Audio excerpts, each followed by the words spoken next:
Hi, welcome back to the channel. I'm Evan Pantazi, and I'm going to be discussing today the Bushiken.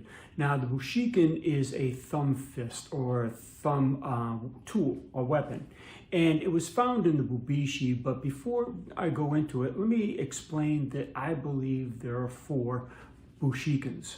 Now, commonly, the Bushiken is used with a tightened fist with the knuckle extended, and you're bracing it with the index finger. So you can strike a surface, whether it's behind the ear, right into the face.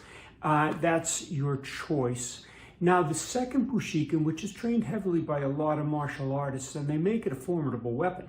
Okay, all of them are formidable weapons. I just want to show you the differences and where the Kyusho can come in. Now, this Bushiken here could be targeted against many different Kyusho targets. Okay, we have grabbing. You could use that as a technique to punch down onto the mental nerve. You can hit onto the facial nerve. You can hit into the neck. You can hit behind the jaw. Many different targets you can attack with that Bushiken.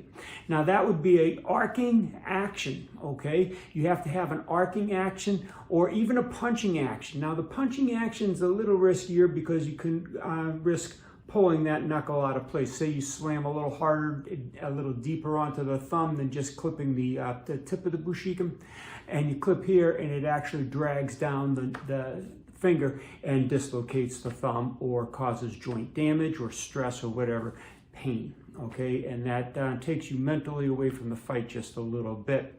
It's hard to override sometimes. Now, especially in hands.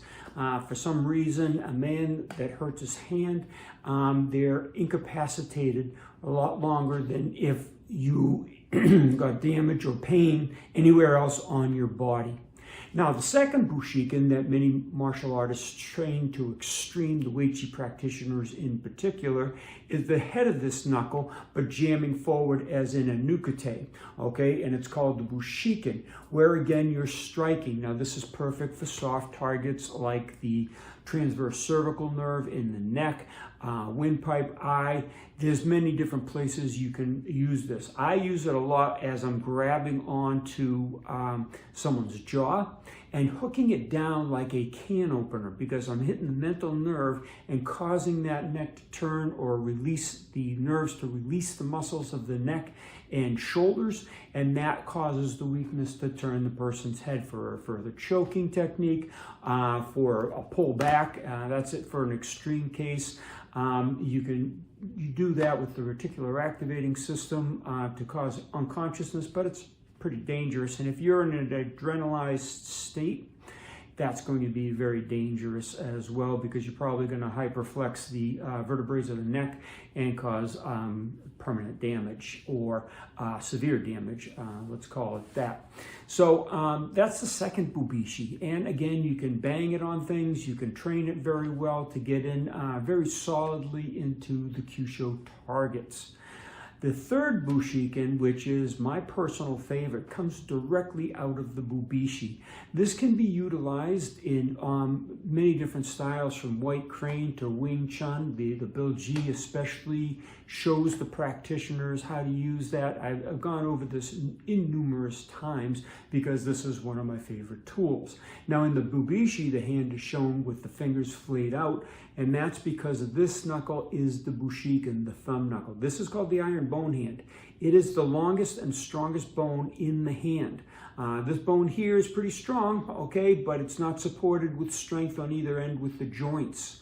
Okay, this here has one joint, but as it's folded, there's no repercussion on that joint, and this joint up and through here into the hand is protected heavily by muscle, tendon, ligaments. All right, so it's a more powerful tool. Now, you've seen me use that on so many different applications and knockouts. whether it be into the body, whether it be into the head and the neck area, even on the legs. You've seen my leg knockout out of Sansei Ryu using the Weichi Bushiken, or this Bushiken here from the Bubishi, to cause the unconsciousness. There's so many different places you can utilize this tool. And it always looks like you have open hands, like you're saying stop, but at the same time, it's a very formidable weapon, a very sharp, piercing tool that I prefer to use. Now, the fourth Bushiken. This is a combination of all the Bushikens. And how I'd like to use it is when you're looking at the Sanshin in particular, or the Seisan of Weichi, where the fingers turn down or the hand rotates over, what I'm doing with that, or imagining doing with that, is going in behind, say, the windpipe. Okay, there are several targets that you can use this technique on, and it causes severe damage, and it can be used in street altercations with certain limitations, and of course in the most dire of situations where you have to end the situation quite quickly, if you catch my understanding of my drift. Okay, so what's going to happen here is the thumb tip itself, the first digit of the first segment of the thumb, is going to dig behind the windpipe. Now, the windpipe is pretty resilient as you strike in. Yes, you can crush it, you can break it, especially the cartilage in between on the windpipe, cause suffocation, throat swelling, many different things. However, the easiest or most efficient way to break a windpipe is sideways. So if your thumb comes in and it pushes the windpipe sideways, there's no protective mass behind it. The sternocleidomastoid muscle is too far detached with a nice hollow empty space in here, so it allows a lot of travel in that windpipe. Now you're going to hook behind that. You're going to use the second knuckle, or the first Bushiken that I mentioned.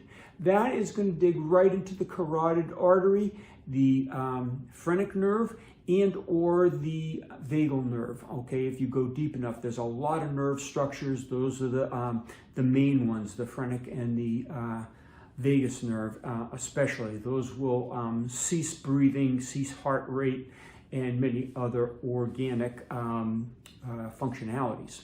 All right, so as you go in behind the windpipe to clear that area, the thumb is now going to dig deep into that tissue, that Bushiken. And a great thing for the Weichi practitioners, especially, that are training that part of their thumb, to dig deep in and to get that tensile strength in that part of the thumb, so they can cause that sort of damage.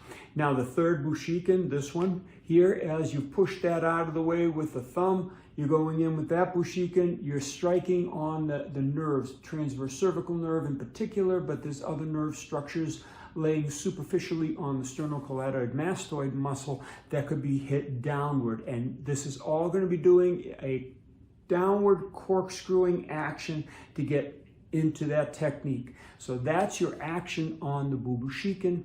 There's your 3 Bushikens right in through there. You're going in with the 4 Bushikens. You're using this one coming in, you're using this one going forward, you're using this knuckle here to get into the spaces, and also the combination of all those techniques. So those are your Bushikens there.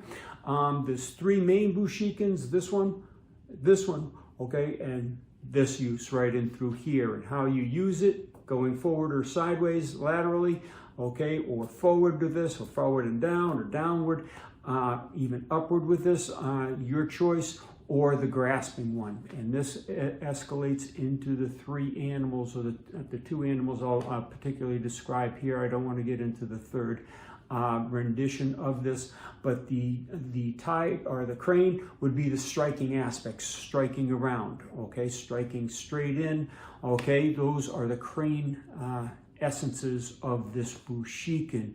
The tiger would be the grasping action, okay, and that's going to be grasping and pulling. That's the compressive nature of the tiger as compared to the concussive nature of the crane. So there's 3 Bushikens, and where you put it on the Kyusho targets, that's all dependent on your Kyusho knowledge and your skills at getting to them in whatever situation there is. Okay, so that takes a lot of training. It's very dangerous in the beginning to use this one, okay, because you've got the damage factor that I mentioned with this targeting. Okay, so you have to be careful. You have to train your hands well. You have to use them constantly so your body functions them correctly. And by that I mean your brain controls it to the point where it's not going to get damaged because you've held it in close proximity to the hand or in a correct manner compared to the trajectory you're attacking. So there is so much to think about just in the Bushiken.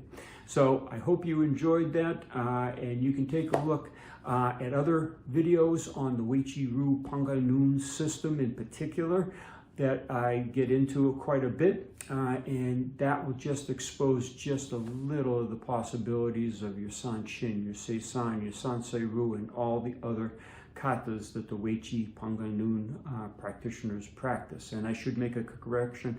Pangai-Nun is more the 3 basic katas of Sanshin, Seisan, and Sansei-Ryu, not basic in the fact that they're simple, but they're basic to the system. That was the original system, with the 4th secretive kata of Super Renpai, which was from southern China. Many different Bushiken applications in that form as well. That's a higher level form of the Weichi system or the Pangai-Nun system. It was adopted by some Weichi practitioners, not so much by the Pangai-Nun practitioners, but it is still a very viable and very powerful kata, and it actually brings the Sanshin, the Seisan, and the Sansei-Ryu all together in one concept and one package.